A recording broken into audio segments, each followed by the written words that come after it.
Hey friends, this is Dave Hagan. Get a side hustle. That's today on the Financial Wellness Podcast.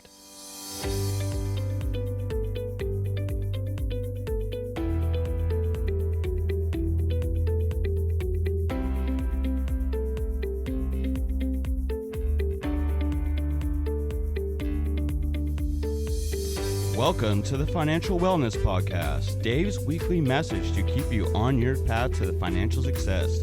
Here is your host, financial problem solver and talk show host, Dave Hagan. Hey, thanks, Nick. I've got in the studio today, Nick. I've also got my good friend, Brian Reed. Brian, welcome. Good to be here again, Dave. Always good to have you. So today we want to talk about the gig economy. We want to talk about getting a side hustle, and everybody's going, what's that? I hear a rideshare company saying, hey, get a side hustle. I'm wondering what that's about. More and more people are doing this, especially millennials. And a side hustle is a side way to generate income, something that you do on the side, some hustle that you do on the side to generate some income on a temporary or a permanent basis. And certainly, ride sharing or being a driver for a ride sharing company is one of those things. People are doing it as a side gig, but they're also starting to think about doing it as a career. People putting together a collection of side hustles, and that becomes their full-time job. And they think that this gives them more flexibility. They think that perhaps people getting paid on a side hustle are getting better pay. Some people are reporting that they're more appreciated at work. Because an employer has a specific need, they're able to go on a website, get someone to come in for a gig on a side hustle, and they appreciate them coming in and helping them out more. This is all certainly made possible by the internet. It's a lot easier to set these kinds of things up on the internet, much more difficult before, and we see that this is starting to grow and grow and grow. So it's an interesting concept. There's sites out there that can help you set that up. There's in Instacart, there's TaskRabbit, there's Postmates, there's Lyft, of course, there's Uber, all these different places that are offering opportunities for side hustles, for people to do things on a per piece basis or come in for a limited time into a business. A lot of restaurants, a lot of retail are bringing people in on a side hustle or for a side hustle on a limited basis. And it seems to make sense for these employers. The employers like it because it gives them flexibility. Especially in California, it's become so expensive to bring somebody in terms of withholding tax and the potential for providing for health care and wrongful termination exposure, workers' comp exposure. Very expensive to bring someone on full time, to say nothing of the training and the long-term benefits and blah, blah, blah, blah, blah. So they bring people in more and more just to augment their core staff, and they're able to expand and contract quicker. It's a cheaper labor market. So it starts to make sense on both sides. The workers like the flexibility. They like a little more pay. The employers like the flexibility of having their workforce expand and contract. How about a couple of examples? Well, some years ago, I published a book, and I wanted some really nice cover art. And someone turned me on to a place called 99 Designs. And I put a description of what I wanted to see. And people from all over the world started sending me designs for the cover, well, actually the cover and the back of the book. Some of them were okay, and some of them were really great. And I was able to choose the last 3, 4, 5 and have a final competition. They would make changes pursuant to my comments. And then you pick the final one that you want, and you buy the design. And I paid, I don't know, $200-300, maybe for the design of a book. If I had brought in an artist and had them do that for me, face to face, that would have been very expensive to do. I think a lot of these designs were coming for places all over the world because designs would be submitted in the middle of the night or early in the morning. It didn't really matter where the design was coming from. The important thing was, how cool was the design? And I think I ended up with a very nice design, and It's now something that we use, and the book still sells on Amazon. People can go there and buy it, called Changing Your Financial Destiny. Very nice little picture, a graphic of a dollar bill breaking up into little pieces. So that's a good example. Fiverr, Fiverr, Fiverr. You can set out a task, and somebody will perform that task. I sent out for a business card on Fiverr, and some designs came back, and you pick whoever you want. We actually picked someone who had submitted a design. We paid them, and I don't know that we used that particular design, but it's very cool to be able to have things designed for you at a very reasonable price. I mean, on Fiverr, you can get stuff designed, you can have stuff written, you can have videos made, you can have music written, you can have some technical kinds of things done. There's all sorts of things that people will do for you on Fiverr at a very reasonable cost. And because they're sitting in other parts of the world, or they're working out of their house at a time when they have availability, the cost is a lot less. The music for our show, for the Financial Wellness Podcast, we got off of the internet. We were able to, buy that at a very reasonable cost, and that's what we've used from day one.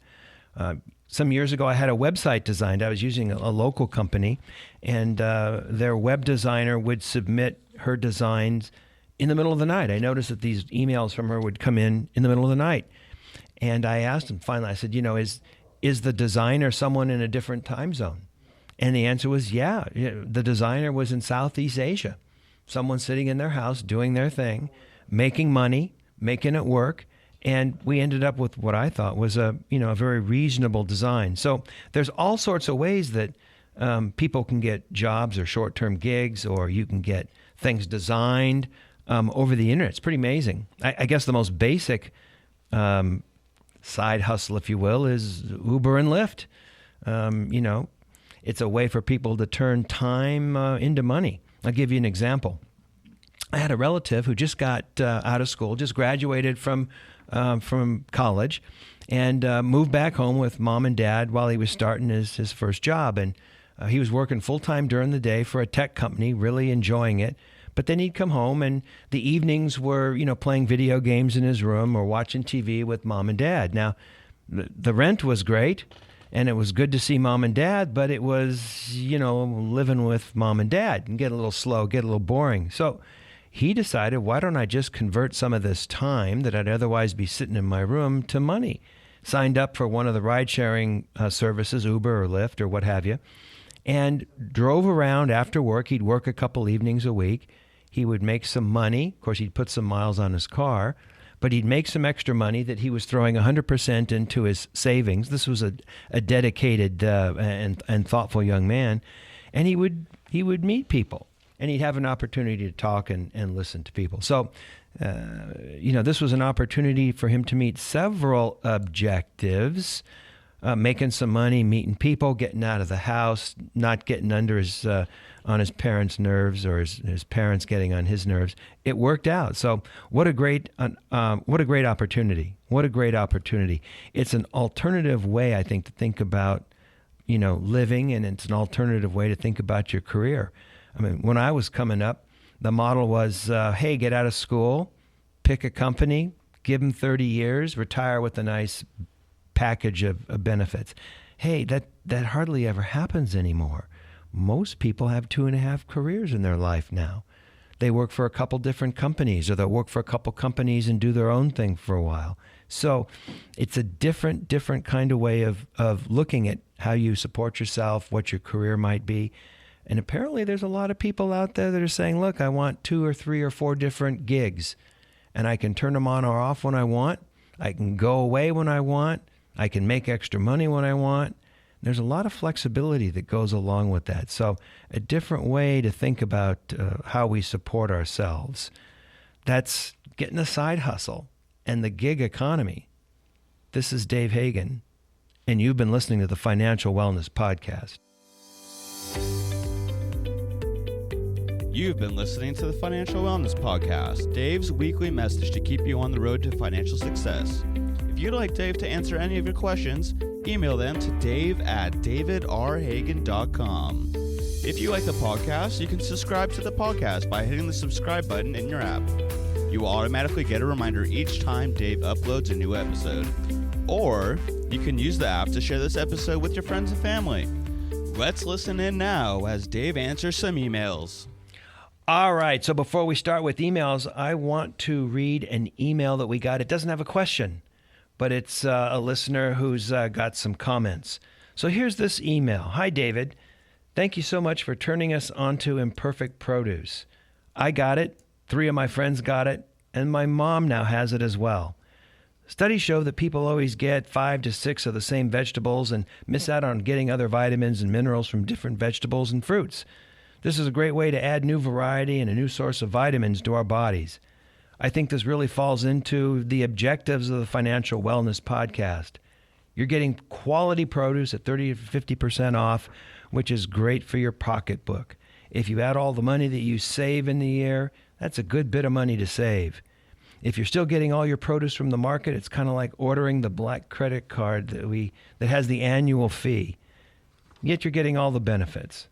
We really enjoy your podcast, and thank you so much for all the information that you're giving to everyone. Signed, Marco. Well, Marco, thank you for taking the time to send us an email and say thanks. I know, again, it sounds like we're pitching Imperfect Produce, and we're not. It's just that we think it's a win-win-win-win kind of thing, and I'm glad that you found that it's beneficial to you. By the way, we got our box last week, gorgeous box of stuff. Oh my goodness, poblano peppers, and we never have made poblano peppers, and we had to go get a recipe. Nothing ugly? You didn't get anything ugly. It was really way prettier than it ever should have been.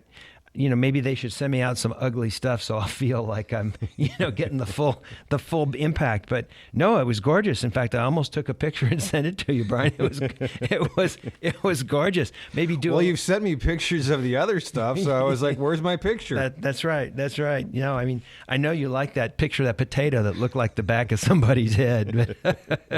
That was classic stuff. It had a right turn. I don't know how it's possible for a potato, but it did. So, Marco, thank you very much for your email. Brian, what else we got? We got some emails with questions? We do. I think you're going to have some fun with this one. He says, Dear Dave, one of my friends turned me on to your podcast. I really enjoyed hearing you, Nick and Brian, talk about the issues of the days. I especially liked your comments on the black card. Everybody seems to like the black card. Yeah, that was a big issue, yeah. So here's my problem, he writes. I've been out of college for 2 years and have an okay job. I live in a small apartment downtown and have a really great car. The payment on the car, however, is really high, about $1,000 a month. But this is offset by the really cheap rent. So the problem is I really don't have any goals. I'm content right now just working, enjoying my car, partying with my friends. And your podcast talks about 5 steps to financial freedom and setting goals. I really don't have any right now, and should I feel guilty about this, or what should I do? And this is from Richard. Richard is just young, I think. Richard, don't feel guilty. It's okay. I mean, it's not the same shoe that fits on everybody's foot. You're out of school a couple of years and you're having a good time, and I remember that time. We had a lot of fun, did a lot of fun things, maybe even some things we shouldn't have. But that's part of just getting out of school and not having, all the schoolwork and stuff to deal with. But, enjoy it. Don't feel guilty. But it seems to me, realize that a couple of years down the line. Yeah, this is a short-term vacation maybe he should be enjoying, and then real world is coming. Yeah. And, the downside is that, you'll have 3, 4, 5 years maybe of missed opportunity. And you'll maybe later on go, wow, I wish I had got a little serious a little sooner. But that's okay. Water's got to find its own level. And at some point, you're probably going to get burned out on that. I remember I took a year off between undergrad and law school and, made a point to accomplish some things that I wanted to accomplish. And but I also got to hanging out with a group of friends, and we'd go to a beer bar every Tuesday night. And after about 6 months, I looked around and said, "This isn't going anywhere. It's been fun.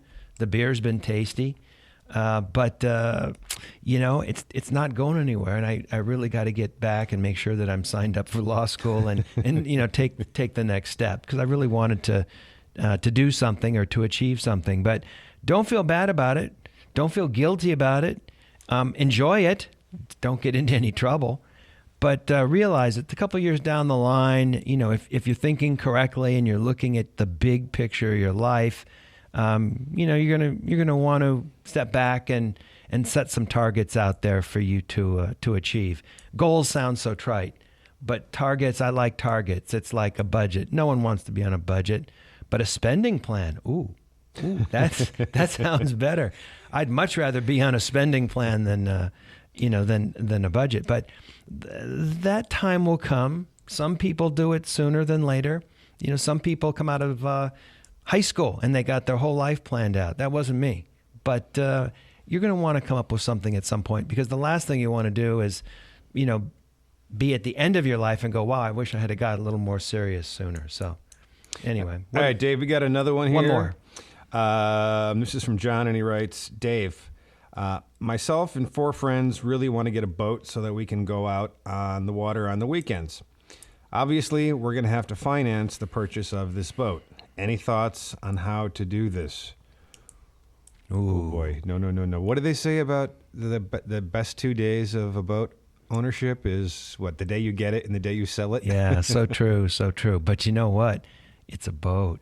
Is it a red boat? Is it a shiny boat? I'm thinking, this sounds really fun. Can I go? No, a couple thoughts. When you got a boat and you're the sole owner, you don't use it all the time. You're not using it hardly one time out of 4. So if you've got some group of friends and you're going to share that ownership expense, and your particular ownership expense fits in with, what you're doing and is an appropriate part of your entertainment budget, hey, I like that. I think that's kind of cool. Couple comments though. To share it with 4 friends, that's a lot of different kinds of people that are sharing the same asset. One's going to want to take their dog and get dog hair in the seats, and someone else is going to want to buff it and polish it and take care of it all the time and feel kind of put out that the dog owner, messes up the boat. So get fewer people rather than more people. Get people that you think are going to be, like-minded to you in terms of how you use the boat and how you take care of it and how you clean it, and what someone's going to do if it gets scratched. I know someone that was in partners with one of his buddies on a boat, and he ran over a submerged rock in Havasu. Almost missed it. It was just right at water level, almost missed it, but, put a big old scratch down the bottom and tore the drive out. And their arrangement was, if you mess it up, you pay for it all on your own. And it was pretty painful for him to have to pay for. But being a good stand-up guy, he did it, and it worked out for them. But, make sure that the people that you're with, that you're sharing this thing with, are like-minded people, and that you think you can get along with them in the good times and the bad. Make sure that they're financially responsible enough, because if 3 or 4 people go on a loan on a boat and someone doesn't pay, the others are going to have to step up to the plate. Or if it's just in the name of one person and the other persons aren't reimbursing him, someone could get stuck with the cost of the boat. So make sure that you've got some thought process for that. Make sure that there's adequate insurance, not only in terms of liability, but in terms of fixing the boat. Comprehensive coverage, I believe, is what they call it. If something happens to the boat, and then have an exit plan. You need to have some plan between the partners. What if someone wants to leave? Does that cause the whole thing to be sold automatically? Do the others have the option of buying them out? Do you share equally that buyout, or does one person assume the place of the others if they pay that larger amount? You got to think these things through over several meetings while you're out looking for the big red shiny boat.